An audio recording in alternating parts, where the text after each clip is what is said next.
నీటి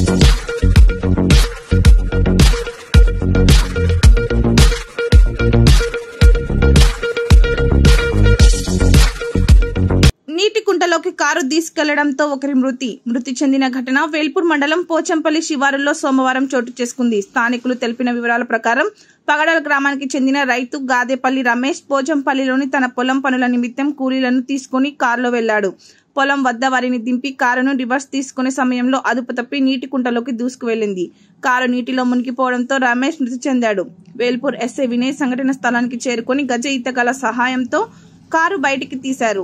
రమేష్ మృతదేహాన్ని బయటికి తీసి పోస్ట్ మార్టం నిమిత్తం తరలించారు. కేసు నమోదు చేసుకుని దర్యాప్తు చేస్తున్నట్టు ఎస్ఐ వినయ్ తెలిపారు.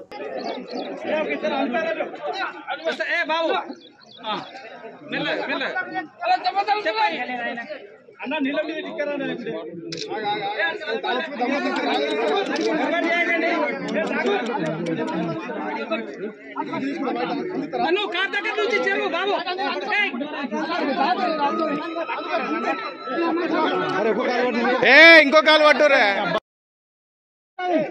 వెళ్ళదు మెల్లగా అన్న లోపలికి చేయబెట్టి అది గుద్దుకుంది ఆడనే ఉల్టా పడ్డది.